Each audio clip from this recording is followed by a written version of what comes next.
All right, don't forget your headphones. Fucking fires. We're going live. We're live. Look at that. Just like that. We're live. Thank you to everybody. We've got 10 people that have been waiting. 10 people that have been How sitting. late? Only 2 minutes. I don't feel so bad. Yeah. I felt like it was like 5 minutes late. I'm like, God damn.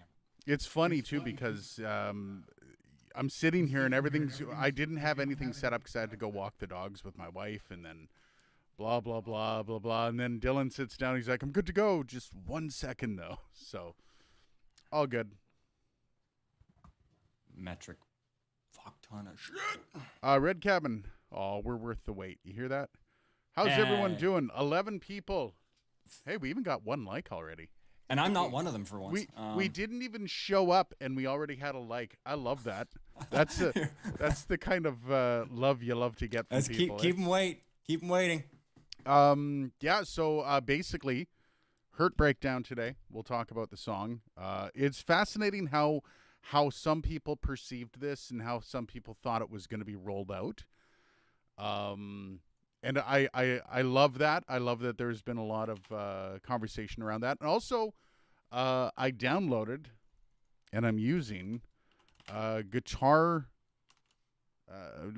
lessons through Paul Davids. Do you know who Paul Davids is, Dylan? Nope. No. YouTuber, teacher, guitar. Quite good. I'm taking his intermediate course because I need to. Nice.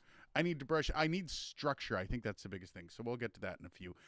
Dab, the unmitigated gall to keep us waiting. How dare I? The unmitigated gall. Watch it. We got the dunce cap for you there, Darby. Beresford says, "Hola, bonjour." And Dan, it's all good, man. Thanks for everybody for waiting. We've lost people, so we had more people on Waiting, watching us. Then when we came on, everyone's like, "Ah!" It's like you turn the light bulb on and all the roaches scatter. Right, basically. Red Cabin, moving the radio station, building a new studio. That's how I'm doing. Maybe I'll make some videos. Ooh, studio builds. I love watching studio builds. There's something about it. I prefer doing them, but personally. I prefer watching them. It depends. Really? If it's for someone else, yes, I would prefer to watch. If it's for me, I'd prefer like that? to build. You get that voyeuristic tendency. You got to scratch that itch. I'll just stare through the window. Oh man, do you see what he's wearing? That tool belt? Oh god. Sean says structure is boring. How dare you? It's true.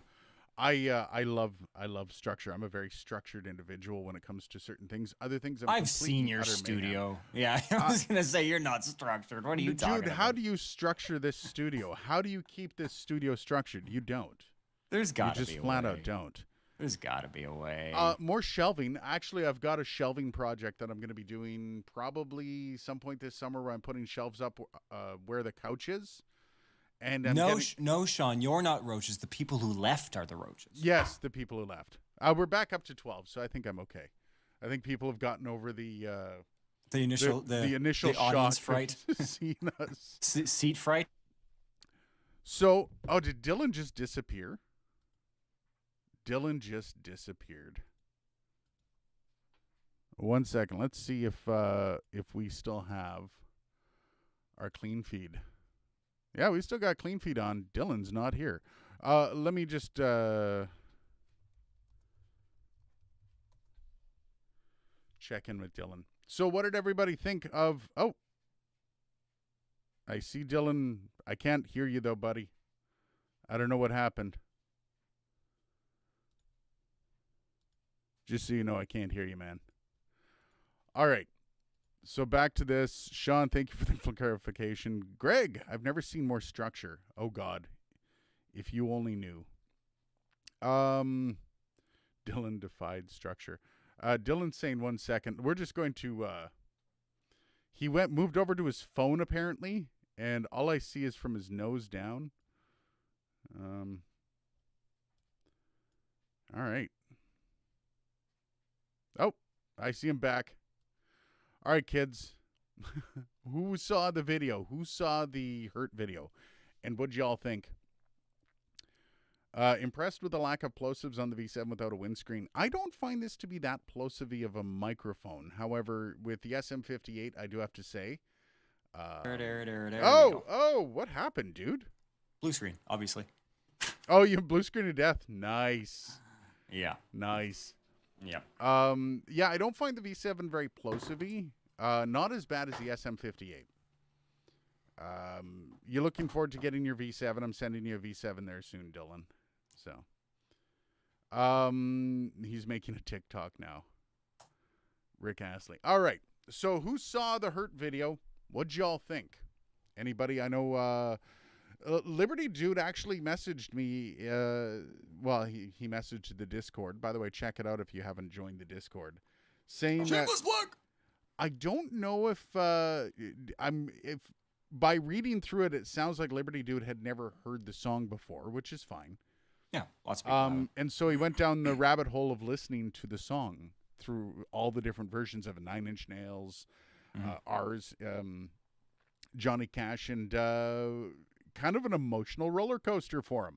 I'm not surprised. That song, and the one thing that he figured out was that the original 9 Inch Nails was a slide through drugs and all that stuff, and kind of almost a suicide note to a degree. Yep.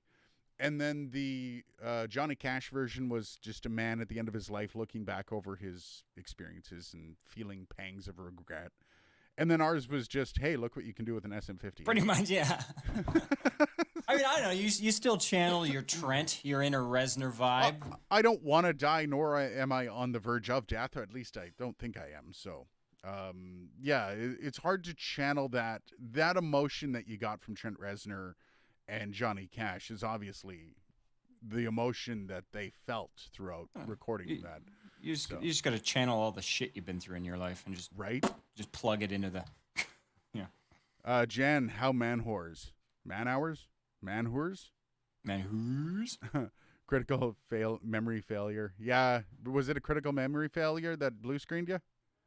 Unlikely, but it's memory related for sure. Yeah. Actually, I can check what the code was. Greg says, awesome video. Again, a flurry to the solar plexus. Gear Junkie, how's it going? Yes, Red Cabin. No, you liked it. That's awesome. And this is fascinating, though. We'll talk about kind of the reception that this video got. Dylan, you should have rickrolled them. I should have what? I hated the food waste in the Johnny Cash video. Yeah, I know. Every time I watch that video, too, I'm like, who's all the food for? It was for his family. That's the point. How many hours did the video take to make? Here's an interesting perspective, Jan. The actual process of doing the video was quick. Doing that was probably the easiest part of the whole process. The recording process for Dylan, how many hours do you think you put in recording, Dylan? Just the tracking, Your ballpark. Maybe 6 to 10, somewhere in there. 6 to 10. I put in about, I would say, an hour and a half of recording video. I mean, okay, logistics-wise, though, to procure percussion and everything like that, that was a bit of a different story. So altogether, yeah, maybe like 15 hours. 15 hours? What about the video shooting? How much was that? Oh, yeah, that's a lot more. Was well, it? not a lot more, compared to product output. So, I mean, setup and tear down is always much longer for that. That's fair. And then the tracking itself can be a bit of a pain. So I'm going to say over the span of a week, maybe 20 hours. Really? You put that? Yeah. Well, I didn't have nearly as much footage as you. I was going to say, I blasted you with and I did multiple takes of each shot too. So I think I had maybe 5 hours of shooting. That's fair. And then the editing process was maybe an hour and a half. The mix, I'd say, was the longest. Yeah. Well, I started mixing, but then so that was the story behind this is I was, going to mix the song. I just sent everything to you, just vanilla as hell. I'm like, you do what you want. And Dylan's like, here, I just put this together, and he had fully mixed the song, basically. And I'm like, that's the song. I wasn't going to do it any better than Dylan had done it. So it was a unique experience working. What are we, 8 hours apart? driving, and being able to put that out with the amount of effort we put in. I would say about 120 hours in total between the two of us. Probably about right. Yeah. Now the reception, Wilf says, incredible song production. Need to hear more. What do you think? One per month? We'll see. We'll see. We do actually have a plan going forward. Oh, by the way, Sean, I saw that. Honestly, total story about Boris Brott at work, and a day or two later, he was killed in a hit and run in my own neighborhood. That is a sad story. Boris Brott, a Toronto music personality, conductor, if I recall. Very, very sad. That is unfortunate. So the reception that the song got was wildly popular. People loved it. It was shared across, can I say what company, or just your company? Just my employer, which is a broadcaster that operates nationally across Canada. Yeah. I had sent it through. I'd only sent it through to like 4 of my coworkers who are, in management roles, who I figured would find this kind of neat. And one of them in the greater Toronto area just went nuts. It was like, this is amazing. Like, would you mind if I send it out? I said, no, that's horrible. Don't do that. Like, no, obviously. And then, like, as I sent you like screenshots of like all the emails coming through, and just people were just like, wow, like this is, and I even had industry, and most people were just like, I never gave the 58 enough credit. That was like the number one comment was, I never really took this mic seriously. Fascinating how many people, and that was kind of what we were looking for with the responses. However, despite all the positive feedback and all the positive love that this video got, YouTube has no fucking clue what to do with it. Yeah. Red Cabin, feel free. You can air it. It's not logged in on any captchas for money, so it's not quite yet registered. We are talking about possibly putting it through Spotify. We'll see. We obviously already have a copyright. I have an idea. I'm going to talk after the stream. I'm going to talk to the Spotify thing. I have an idea. So for anyone that was curious, the stop code, the bug check was a kernel security mode failure. Ooh. Which is tied to memory issues. So. Bang says booyah, boola, booyah. Cool. What he said. But Dan wants to know if you're feeling better, by the way. Yes, a lot better. I've been sort of, when you're kind of sick and your place just kind of goes to shit. Yeah. Like while you're sick. I spent like the last week just like cleaning stuff up, taking rotten food out of the fridge. Yeah, opening the windows. Just trying to get like life back to normal, and it's like, but no, I'm good now. I've tested. I've taken 3 separate tests now. I actually took one today. 3 negative in a row, so I'm good. The rib is much better. So yeah, we're good. We're good.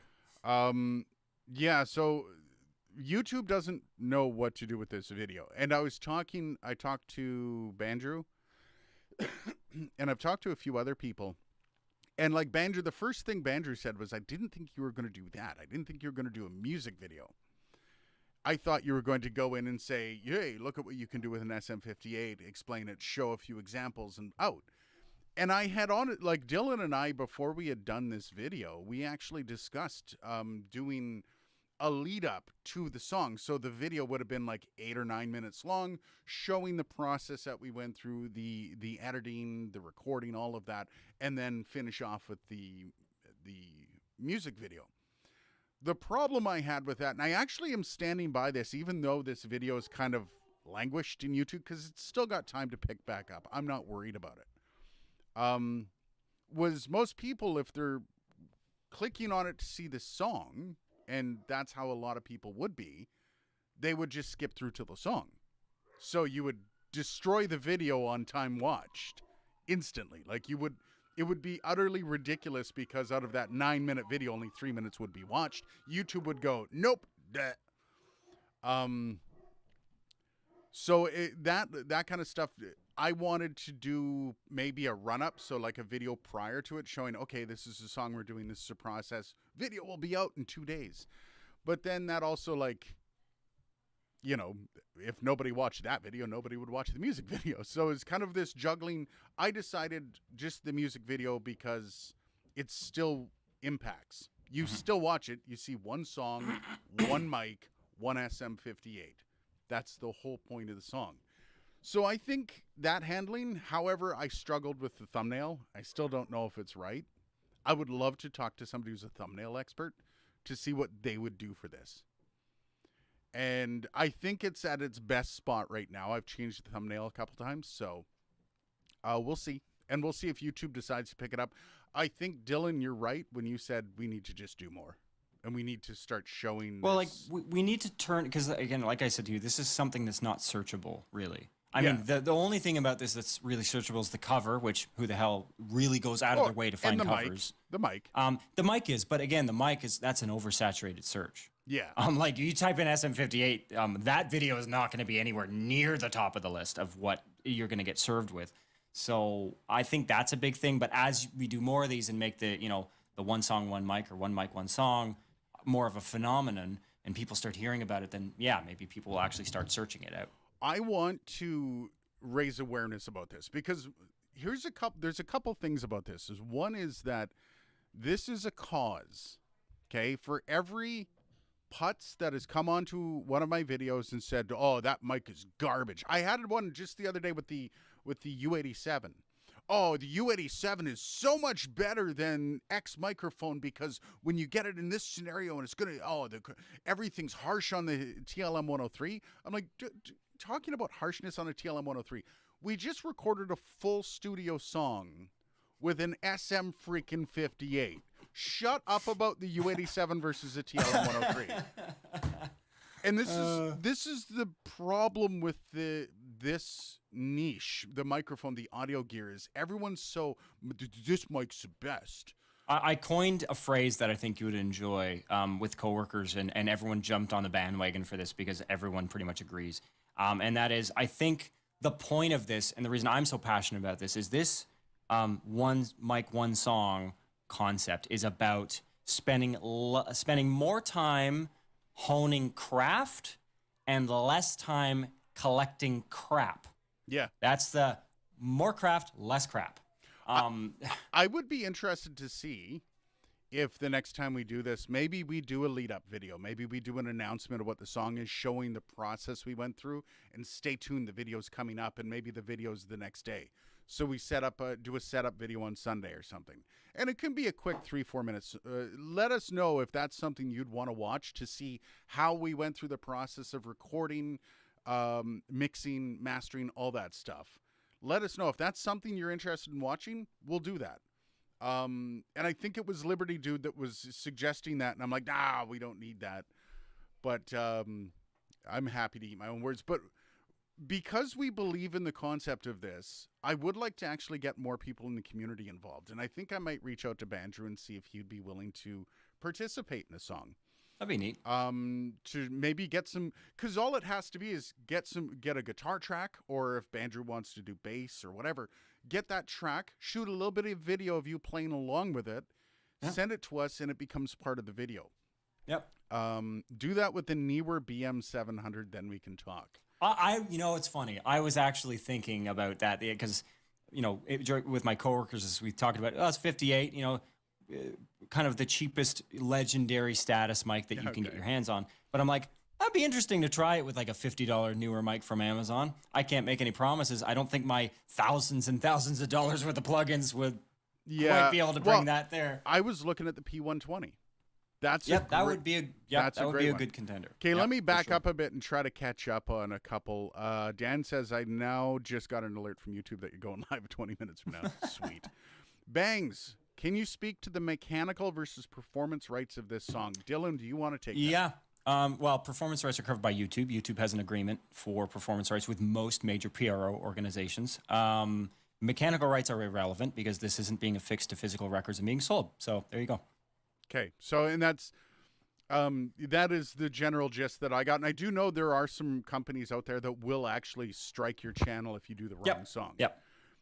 So you do have to. It's usually older management agencies, older artists. Master use licenses are a whole different story. It's kind of the same thing though, more modern. Generally, the way master use licenses work on YouTube, for those that don't know, master use, hence the name. Is the license that you get to actually use the original recording in your video or in your thing. A lot of more, and usually master use licenses are stipulated by a combination of the label and the management firm. But the newer, the less old school that these people are, generally the more time you can use from the song that they'll still demonetize the video, but at least they'll leave it up. But the older guys, like if you were to try and do something from, like take an AC/DC song or something from some of these old guard managers that are like, no, we got to make money. You use 1 second of it and it's going to get, assuming it can be fingerprinted, it's going to get slapped. Oh, and YouTube fingerprints like super quick. Their new checks, when you upload a video, it does a check while it's uploading. It gets a fingerprint almost instantly. Mechanical rights are specifically like printing covered music to a record or distributing them on a digital platform. Yep. Performing rights are about performing them. In this case, you could make an argument that there would be a sync license as well, but because it's not a master use case, it's actually a cover song that's being synced.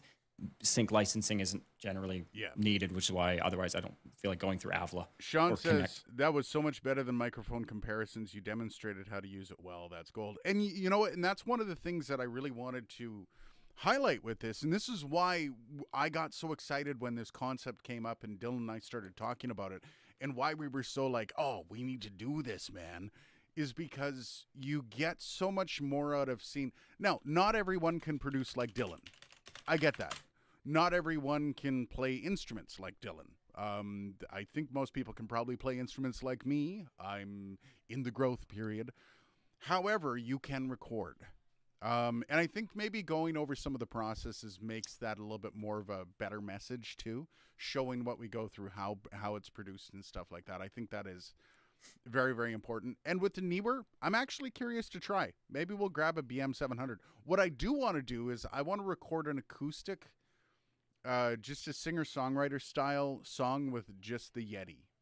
That's going to be my piece de resistance. And I'm probably going to do an original for that because, I don't know, might as well. But because I also know Dylan doesn't want to record with a USB mic. I also know that. So I'll probably,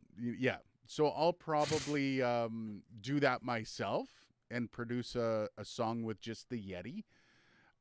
Singer-songwriter style to show you the power of a Blue Yeti. And I don't view a Blue Yeti as being a great microphone. And I really want to go through some of the microphones like the P120, like the,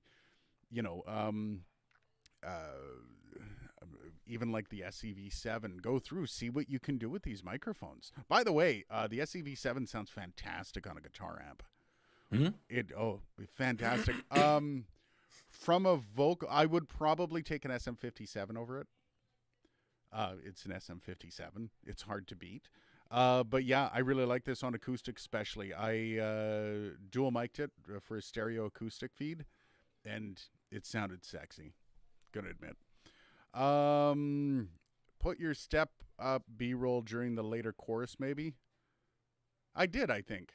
Oh, so basically show more of the singer in the first. I did struggle with that. The problem with that, though, is Dylan needed to be a part of that, the whole video. Dylan was playing bass. Dylan was playing percussion. I sent you way too many shots. Yeah, but you still, like, it's not, from a musical perspective, from the artwork that was done with that video. So the video, you've seen it as a piece of art itself. Dylan needed representation in more than just the last chorus. And I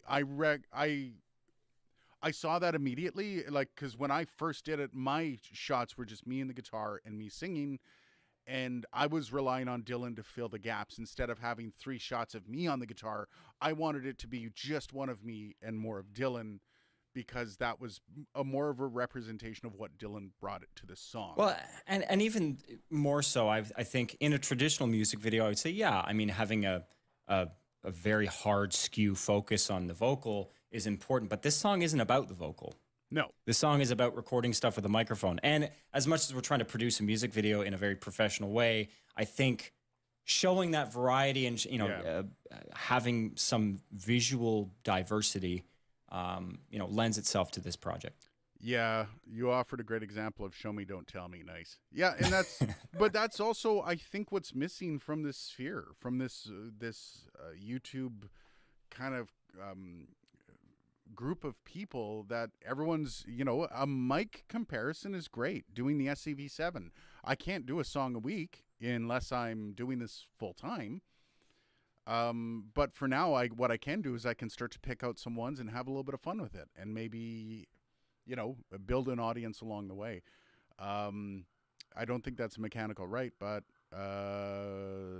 he commented later on. So mechanical rights, yes, just as performance rights do correlate to the author. Generally, labels don't touch unless for some reason the label's also your publisher. Don't fucking do that. But unless those two things are related, then yeah, it's just related. But mechanical rights aren't really important unless we're talking about actually selling a song as its own thing, either on a streaming platform or as a CD. Hence mechanical. It's called mechanical rights because it has to do with physically, like mechanically printing a cover onto something. So in this case, we're not selling this song, really. Yeah. This is, as far as the legality is concerned, this is viewed as a video that somebody recorded of guys performing a song. So performance rights are factored in, which YouTube, in this case, has a blanket license for, hence why the video hasn't been taken down for. The irony also, because this video had a teachable, it technically kind of falls under fair use. I didn't mark it as I would fair argue use. that. I would argue that. And the reason, I didn't tag it for fair use is, one, it's somebody else's song, and I'm more than happy to not make money off this. The whole point of this isn't to make money right now. If this becomes something that people are expecting out of the channel, hell yes, I'll be making money off this, but in a different way other than taking it from the artist. So, Dan, I'd love to see you guys record a song with a C414. That's not a bad idea. No, it's... I mean, at the same time, it's like kind of... So I think one elephant in the room that's really important to address here is, can you get a good product with what is considered a less than high-end mic? Obviously, we've sort of proven that, yes, you can. But are you going to be able to do that necessarily with stock plugins and utilities? I would argue that even with an expensive mic, you still wouldn't. So, I mean, there's lots of bells and whistles and toys and tools that I use in post that allow me to fix stuff and to get stuff to sound a certain way. So, in a way, like after watching them, I feel disingenuous just saying, hey, you can get a great sound with just one mic. It's like, yes, there's some stuff downstream that's also important to bring up, but I don't know. I wonder if maybe we can have a challenge where we make you produce a song with just stock plugins. Could be interesting. That would be interesting. Yeah. The new Simon and Garfunkel. I thought about doing a Simon and Garfunkel song. So The Sound of Silence is obviously the first one that a lot of people are like, that would probably get traction. The other one was Bridge Over Troubled Waters, which is my favorite. Yep. Yeah, I think you and I actually had talked about that, doing that one at some point. And that is, but I want to have it, it's a very cheery song.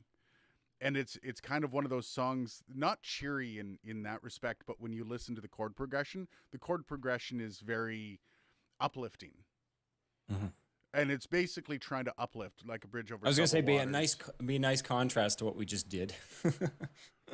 Well, I mean, ours was actually, it wasn't a depressing arrangement. It was but obviously the song itself kind of is that, though. So even though our arrangement was very neutral and kind of fluffy. Yeah. An MD 421 would be fascinating. That is also an old school broadcast. Sennheiser 421's a classic, but not the new ones. The new ones suck. Do they? I don't know. I mean, they're not atrocious. I still prefer the ones that that you used to be able to find pretty readily in the 90s. Interesting. What I meant was you could wanted to include some setup shots. You could include some of the wide shots of production. Not saying you should, to create a hybrid music video and mic video. That's an interesting thought. Also, I need to point out that the room I'm in is very small. Oh yeah, well even you. I remember I talked to you because they're like, "Oh, it'd be nice if you get another shot of this," and you're like, "No." Nope. I got the one angle that I could get. I fucking got it. There's no setting up. Also, the black and white was a stylistic decision because you have a lot more wiggle room when you're in black and white, especially if you're trying to get rid of some of the background. Yep. And like there was one shot, me playing the acoustic guitar, you could see some of my equipment in the background, but when you went black and white, all it looked like were a couple lights. Yep. And I was okay with that. I need to get a backdrop. This is something that's going to grow along with the channel. And I have some benchmarks of what I would really like to be able to do with this. You know, the SM7B is on the list. I guess I could see you trying a P420, not high end, but great pickup and patterns. And that, yeah, the P420 would be on the list. P120 is definitely on the list. That's a $99 microphone. It's a $99 condenser microphone, right? Which I mean, I definitely want to try to stick to mics that are relatively widely known. Like not getting too esoteric. Like I think at some point, not immediately next, because 2 in a row is not a great thing, but like eventually doing one with the SM7, because duh. And then, you know, at some point, I mean, I think the U87 would be tricky.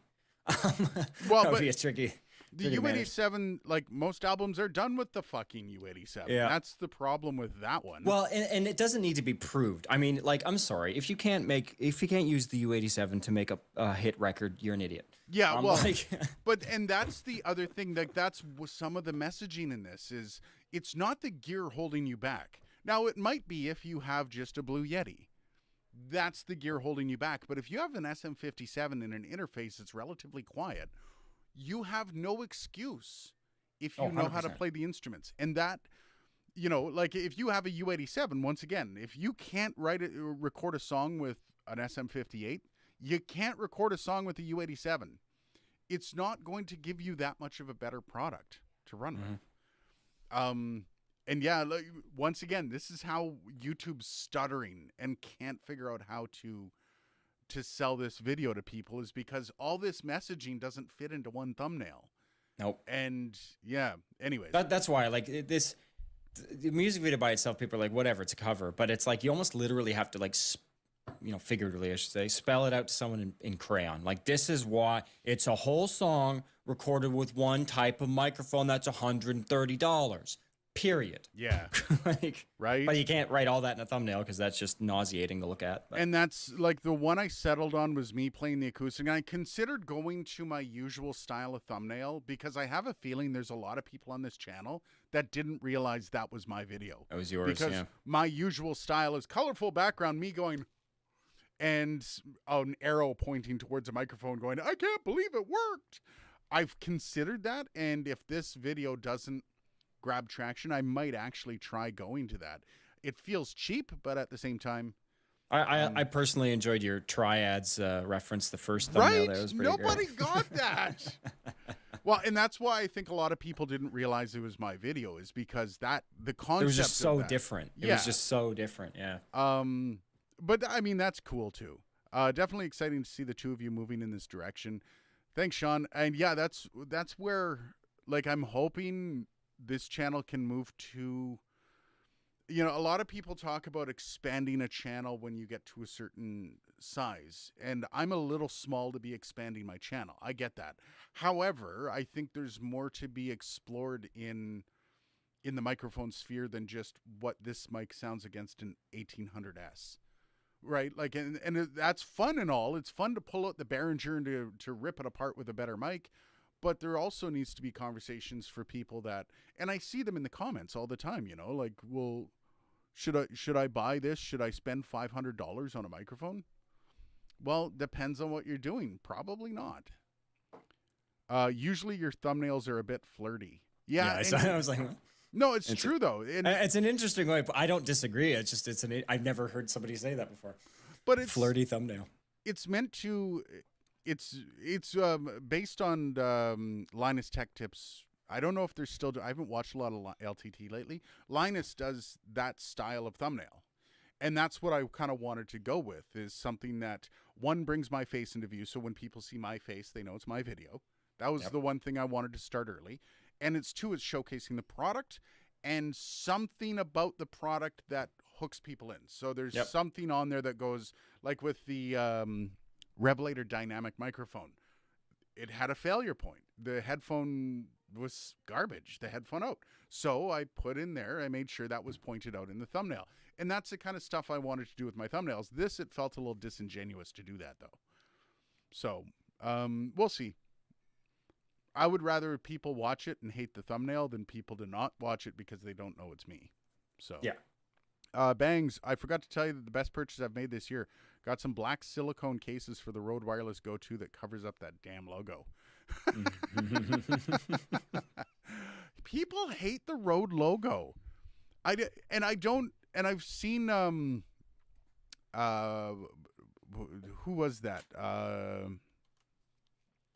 The guy who tried actually like scraping Rode off of the boom arm, because I've got their PSA 1 Plus, because they hated Rode being on, and I'm like, I mean, really, it doesn't matter. No one thinks I'm a Rode shill, I don't think. Maybe Rode does. Shill. Have they talked Zip Fizz recently? No, we haven't. And that is 100% on me. At some point, Dylan's going to down the Zip Fizz. Lazy GOP. Oh, wow, we're caught up in comments. Okay, so if you guys have a request for microphones to be used, hit me up. I'm more than happy to look at any microphone, any setup, any kind of like little things, little rules that maybe Dylan has to use, stock plugins, or he can't use more than $100 worth of plugins, stuff like that. More than happy. We can't give up the song. We're gonna make sure the song is our choice for a multitude of reasons. But mainly the simple fact is when you're doing a cover, like the arrangement for Hurt was simple because I had it in my head. I was going to follow the way that Johnny did it. And the way Johnny did it, I couldn't bastardize that too much. We put in the extra instruments, but the core of that melody was that guitar. Yep. And when you're coming up with a melody for a cover, I'm not going to be doing songs the exact same way that they were recorded the first time. So being able to image a melody in your head and then reproduce it on an instrument isn't easy when other people are picking the songs for you. Maybe at some point we'll come about that. Bang says pencil condensers don't get enough love. P170. Not true. P170. Maybe on YouTube they don't, but I mean in studios, pencil mics are probably some of the most commonly used mics for everything. I wonder though, if we were to do a song with vocals with the P170, that would be tough, man. Vocals on the P170. It's been done. I've done it. Yeah. You're going to want a pop filter because that thing is really sensitive. Well, and I'll have to be a foot away from it. That would be brutal. Liberty Dude, we all think you're a shill. Thanks, man. So Sean, over the last 2 years, I've resisted buying a new Blue Jays jersey because of the Nike swoosh that has been added. Yeah, I know. Jays, first game tonight, baby. Jays, I'm all in on the MLB this year. Have you heard? Have you heard many other complaints about the Revelator dynamic headphone out? No. But at the same time, a lot of the people I've talked to just assumed it was something that most people would be listening with earbuds. That was the gist that I got from other creators as well as other people that were using the mic saying, "Wow, I'm just running with, earbuds anyways." The problem I had with that, and the reason I pointed it out as a flaw, is that there are people that are using the Revelator to actually listen to stuff. So they're using it to mix. And if you're selling the Revelator IO as being something that is your go-to, or not Revelator IO, the dynamic microphone is your go-to, and that's the only thing you have, the only way you have to monitor, well, that's a problem if the only thing you're monitoring with is earbuds. You can't do much with earbuds. No. I could be wrong. Like I said, it could have been a broken Revelator, but guess what? PreSonus has not contacted me, and they're the ones that lent me the bloody mic. So if they think that I was wrong, they would have by all means called me already and said, "Sorry, dude, but the numbers on it, the numbers on the output are horrendous. They're not enough to push decent headphones." And that is the problem. Just add a Rickroll from time to time. So many people would leave this channel. The Revelator had a firmware recently. I'll come around to it if they ever send it back to me. 1980s Fisher-Price tape player recorder with built-in mic. I love, one of my favorite channels to watch is Frog Leap Studios. Does anyone know Frog Leap Studios? Leo from, I think it's Norway or Denmark. Ooh, I'm such a jerk. Leo is one of the best musicians. He does metal versions of pop songs. And he did one video that I so want to copy. He went into his daughter's room, and for the video, he played all of his daughter's instruments for the video. It was amazing. He had that microphone, the Fisher-Price microphone for it. It was fantastic. Being a shill is fine. Being an underpaid shill is inexcusable. No shit. Like, I don't know how much more money I would actually make if I started taking money from these companies, but damn. Has the Shure company been in touch to thank you for your marketing support? Wilf?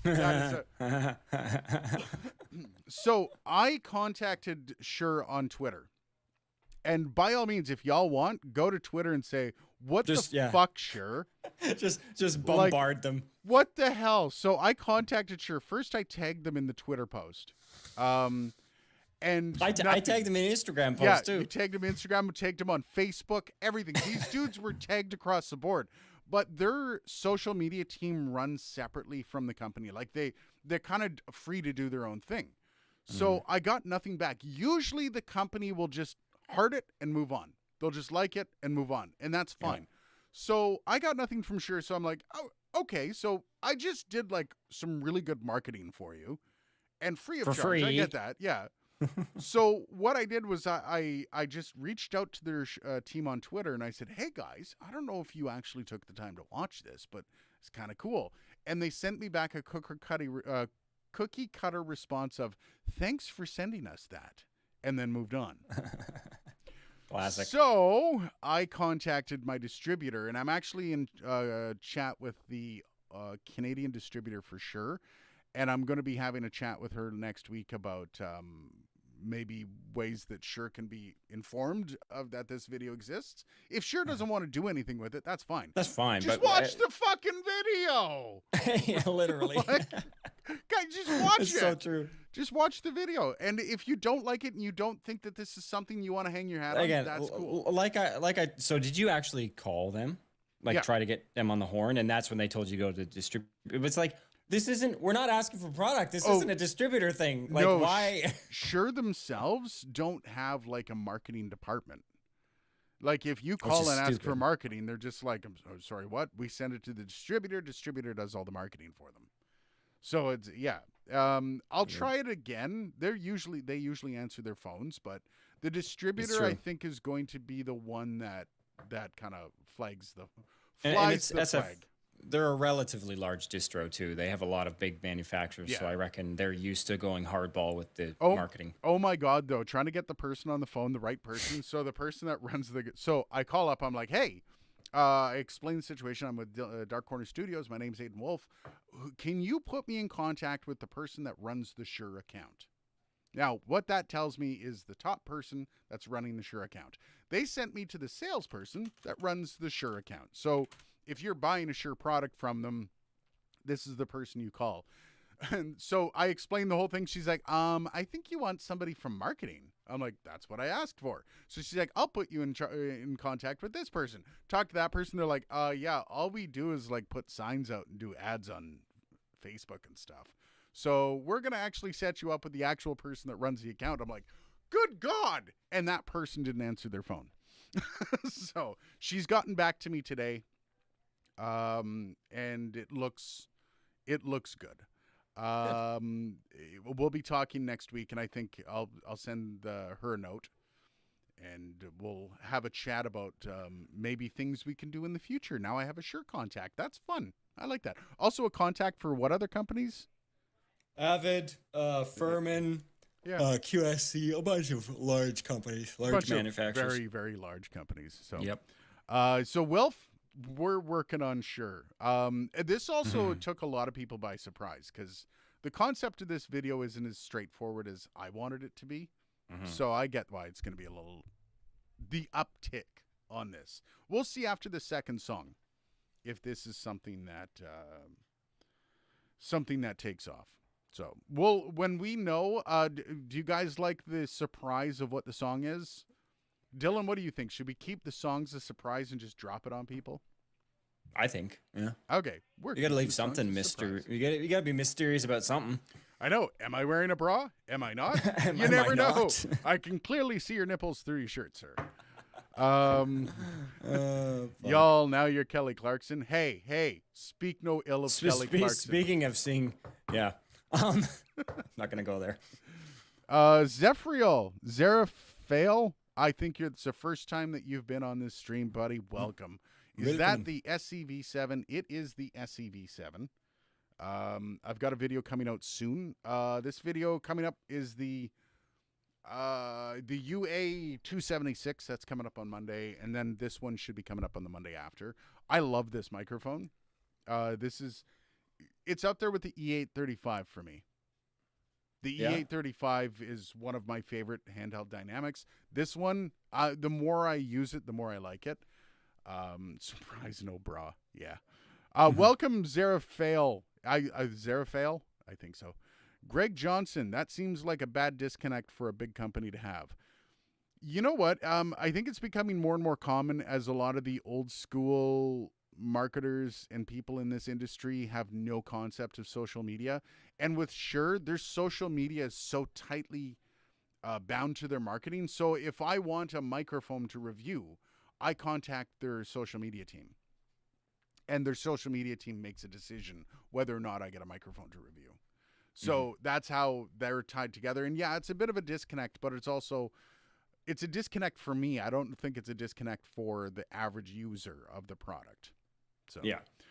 Bangs wants to know about Bill C11 that got introduced. I don't know anything about it. I haven't read up on it. Yeah, that's the CRTC bill that basically says that the government has now given the CRTC the ability to regulate like online shit. I haven't read through the legislation in its entirety, but I mean, like, whatever. This is to be expected, right? So I mean, is it Canadian net neutrality? I mean, that's not a word that I recall seeing it, but it's, I mean, no, I don't think that's how I would describe it. Again, I know the top line shit about this bill. That's about it. I haven't read into it because it doesn't really affect me that much. We'll see if it has a CanCon. I'll look through it. I don't know yet, though. I mean, this is to be expected, though. You know, what conditions they've put into this legislation is a bit of a different story, but the existence of the bill itself, I mean, the internet has been the Wild West since its inception in like the 70s. So I think it's only natural that eventually regulatory bodies like the CRTC would start to take interest in the internet, especially with a lot of shit that gets done that just doesn't get accounted for. Well, it's also regulatory in regards to the media that's on the internet, because you got to remember the internet isn't just websites anymore. It's our primary source of intake for all media. So yeah, they will get involved. For song 3, the surprise can be that you announce it up front. All right, so you're telling me you want to know what song 2 is. I haven't decided what song 2 is yet. Dylan and I still have to discuss that, because song 2 is going to be based purely on what we want to do. And I think a lot of you know what? I'm just going to come out and say it, Dylan. I want to do a song that I want to do. I don't want to do a song that I don't want to do. Well, I'm so happy you said that. I never would have even thought about that. Well, no, but a lot of people don't think that way, that as the person, because we are still creating a piece of art. Yeah. So if I don't want to paint a picture of a choo-choo train, I shouldn't have to paint the picture of a choo-choo train. And this gets back to that old, tug of war that happens when it comes to artists. Are artists circus monkeys? Yeah. Or are artists creators? Right? There's some people that say, well, no, you're an entertainer. Like you play what I tell you to play. It's like, fuck, right? You want to play that game? We can play that game. Clearly, we know which side that Dylan's on. Okay. No. Yeah, I don't. Again, there is something to be said for making something that is digestible by a certain market vertical. But I think overall, like, just because somebody tells you to do something doesn't mean you have to do it. True. just in general in life. Bang says best feature of the SEV7 is the anti-roll grill ring. I have to agree with you. I have a bunch of mics here because I just finished shooting some of the video for this. And all the mics are trying to roll off the table. One of them actually succeeded in doing so. What I like my self-denting U87. Yeah, self-denting. I would suggest trying to do it on a cell phone sound recorder, but I already know it's possible and sounds decent. Yeah, recording everything through a cell phone or an iPad is plausible, and then track it over to your computer and then put it in. It's not a bad concept. By the way, David says, surprise, it's a Tom Waits song. It's Nighttime Train, totally suit Aiden's voice. Actually, you know what? And this is something I do want to point out. That song, Hurt, was at the low end of my register. That's one of the reasons why I don't have the most control in the low end. I have the most control at my proper register, which isn't that. However, a lot of people are like, oh, this is going to be the perfect song for you. I actually sound a lot like Eddie Vedder. I can actually nail a lot of Eddie Vedder content. Yeah, I get some Pearl Jam vibes, definitely. Yeah. The other one was Scott Stapp. A lot of people said, yeah, you sound like Scott Stapp. That's kind of my wheelhouse. That's where my voice lands naturally. So, yeah, Tom Waits I could probably do, but I think Tom Waits I'd even be stretching it a bit to get a lot of that lower stuff. Bill C10 was last year. Dancing the Stars is moving to Disney from ABC. Streaming and online is now, not the future. Yeah, no, it's true. I don't have any coaxial crap coming into my house. Just don't do Landslide. Thanks, David. I love it. I love it. We love Trains Be Nice. Cirque du Soleil. Salil. How about a custom microphone made out of a speaker? I want to at some point do Aiden Gaga. I would love to do a Lady Gaga song. That would be fun. So a few of the songs, my voice. If we're doing The Shallow, you get to sing it. So there's a couple of songs that I would love to do to have fun with. One is Bootylicious. just for fun, just to have fun. Scrubs, no Scrubs. Yep. But then that's the kind of stuff that's more of a, like, to do arrangements on that stuff, and I also don't necessarily want this to be fun. I don't want it just to be for the video. I want there to be content for people to absorb outside of the song. So we'll see how that all goes. But Lady Gaga would be awesome. Taylor Swift is up there as well. Fantastic songs. Yeah, Dylan's like, yeah, please, I already have the music picked out and done. Ideas? No? Okay. Yeah, no, a lot of that stuff would be a lot of fun. I've considered Adele as well. However, like with Adele, that is, man, you are literally climbing the tree. Let's do I Can't Make You Love Me by Bonnie Raitt. Let's do that. No.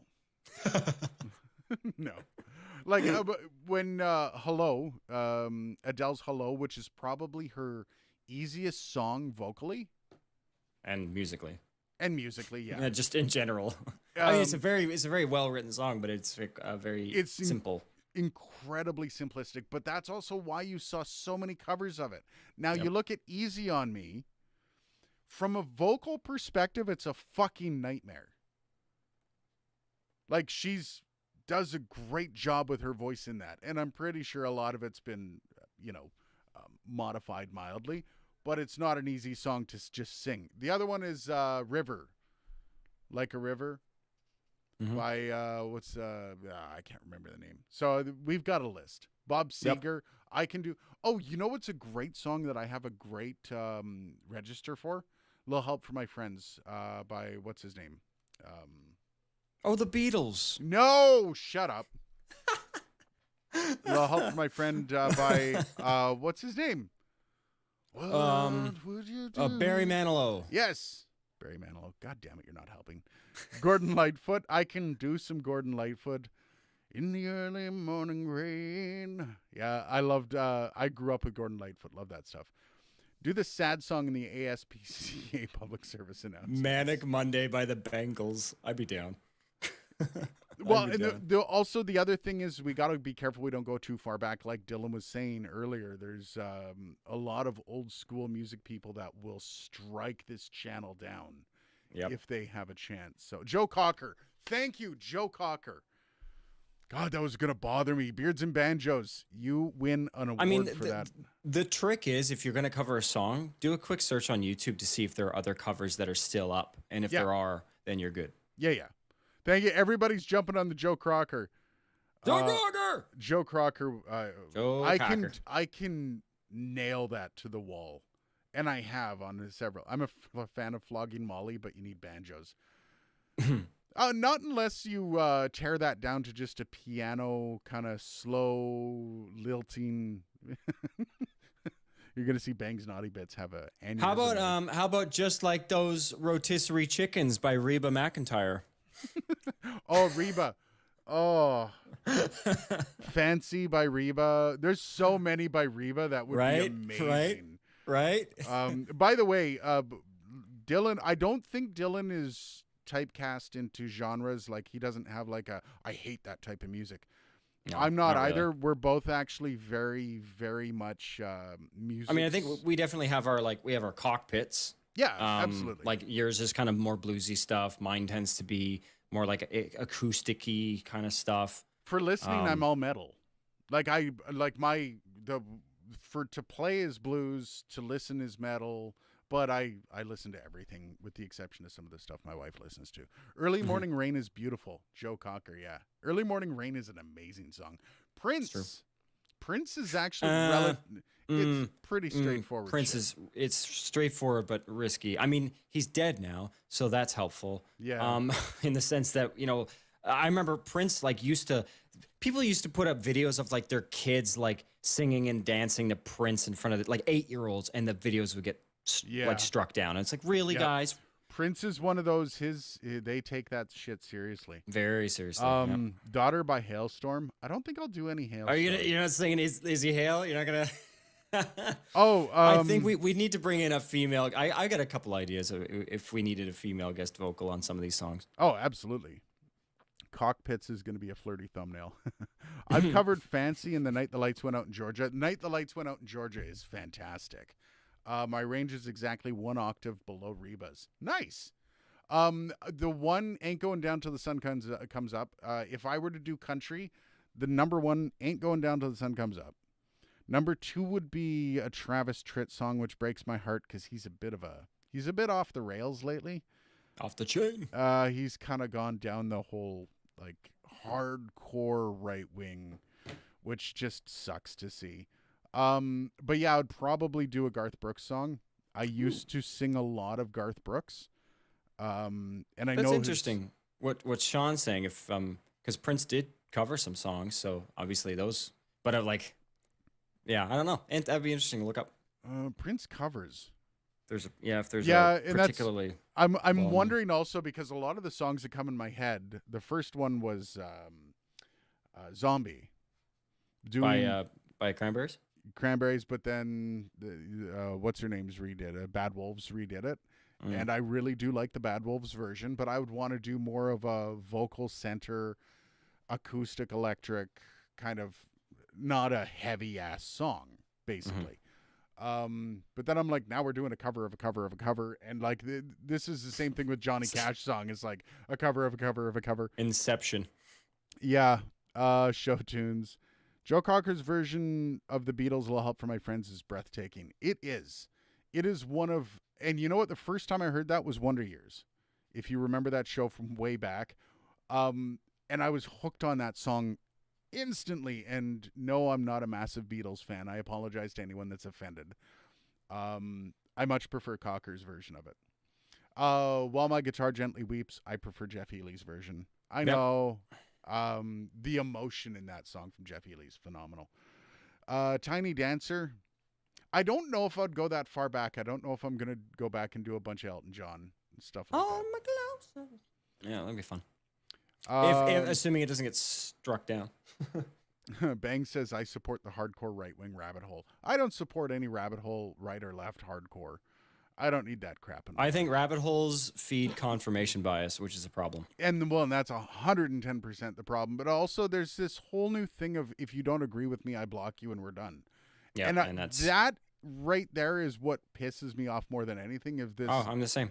I'm like, we should we're adults. We should be able to have a dialogue about things. I Like, fuck. I don't like what you said. You're blocked. And that's the new thing now. Like, what are we, children? Like, but also people actually put it on their Twitter profiles now, blocked by this person, blocked by that person, and it's a celebration. It's like, guys, come on, like, these are people that haven't grown up yet. Proper discourse is not happening in the world right now. Bowie, put on Tall order.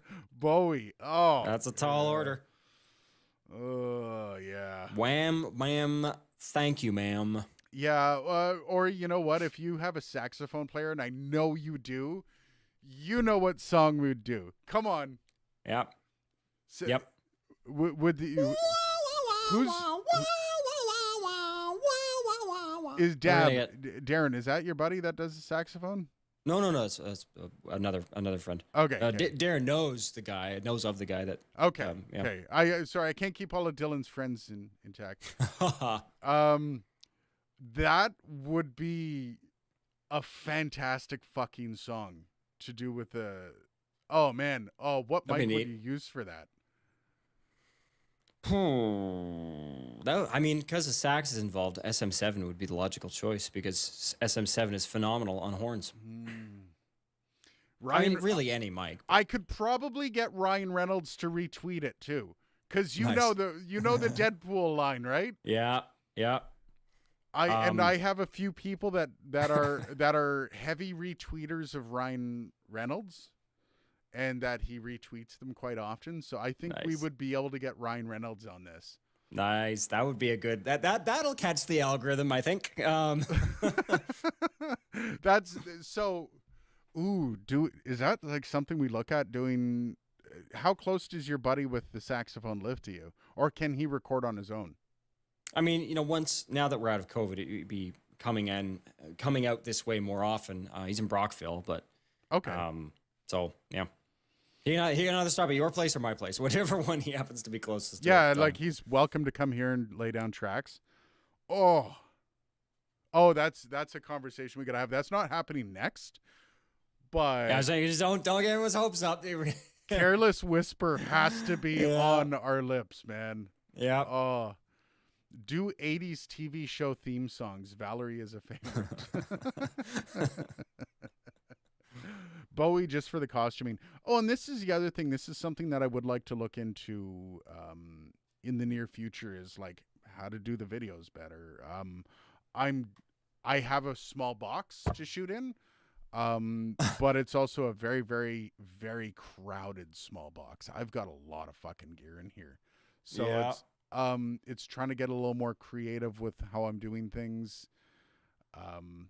It's going to have to be a whole creative process, which is why I don't think one a month is going to happen. I would love to, but the creative process of like, okay, are we just going to shoot it black and white like we did last time? I could do a whole series of black and white videos. That would be, what do you think, Dylan? Just all the same style? I mean, I think for the consistency of, because essentially we're making an episodic thing here. So I think maintaining some sense of consistency with some diversity thrown in there. I think sticking to as much consistency as possible so that, the one mic, one song gets its own brand. Yeah. That's the dream. The uniqueness of instruments too. Like I want to bring in the uke. The uke's got to be in one of the songs. You tried it with some of the song ideas before we landed on Hurt. I remember even with Hurt, I tried. What was the first song that I tried? I forget.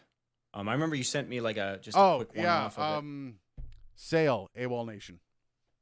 Sail, AWOL Nation almost got done, but it's too much of because one of the things that I don't want to do with this is reamping that much. I don't want to be reamping every instrument. So, for your YouTube shorts, you could just do the Law and Order theme music. I'm pretty sure that would get me a strike. Likely. In the criminal justice system, Yeah. Dun, dun. Just that. The black and chrome edition. Yeah. We'll look into that. 6:21. We've been an hour. Guys, thank you. Very cool to see everybody coming out and chatting. Didn't get to the Paul Davids guitar lessons. Really quick, I guess. I'm getting back there. My dexterity's coming back. Some of my brain is coming back for guitar, but I really needed some control on how I'm practicing rather than just noodling. Noodling is the devil's work, by the way. When you sit down with a guitar and you just play the same thing, you just sit down. It's the exact same runs. I'm not diversifying enough, and I need to start stretching out and doing more things. But I need structure, and I think Paul Davids guitar lessons, $200. Which, when you think about how much guitar lessons cost, that's not too bad. But damn, yeah, so still. I spent $200 US on those lessons. And I think I might start videoing some of my work throughout it, and we'll go from there. Sean's got to poop. Time to poop. All right, Sean. I think that means it's time for us to be done here too. Zip Fizz. Yeah. When are you coming to town again, Dylan? August, most likely. August. Okay. Yep. Would your parents be upset if we did another in person? Well, I mean, we'll see. We'll see what the conditions are. We'll see where COVID's at. I don't want anything to be. I'm also out of town quite a bit in August, so we'll see what happens. I think we're going to PEI. It's going to be fun. The devil noodles down to the devil came down to Georgia, and we need a fiddle. Dylan, can you play fiddle? No. Ooh, I've always wanted to. More cello, but I do know fiddle players. Though I know violinists. Nice. Yeah. Actually, I know one that is particularly good, the fiddle-esque, the East Coast type stuff that would probably be good. She's very easy to work with. Awesome. Okay. Yeah, we'll fill this out. Thanks for watching, guys. We'll see you in the next one. Have yourself a great weekend.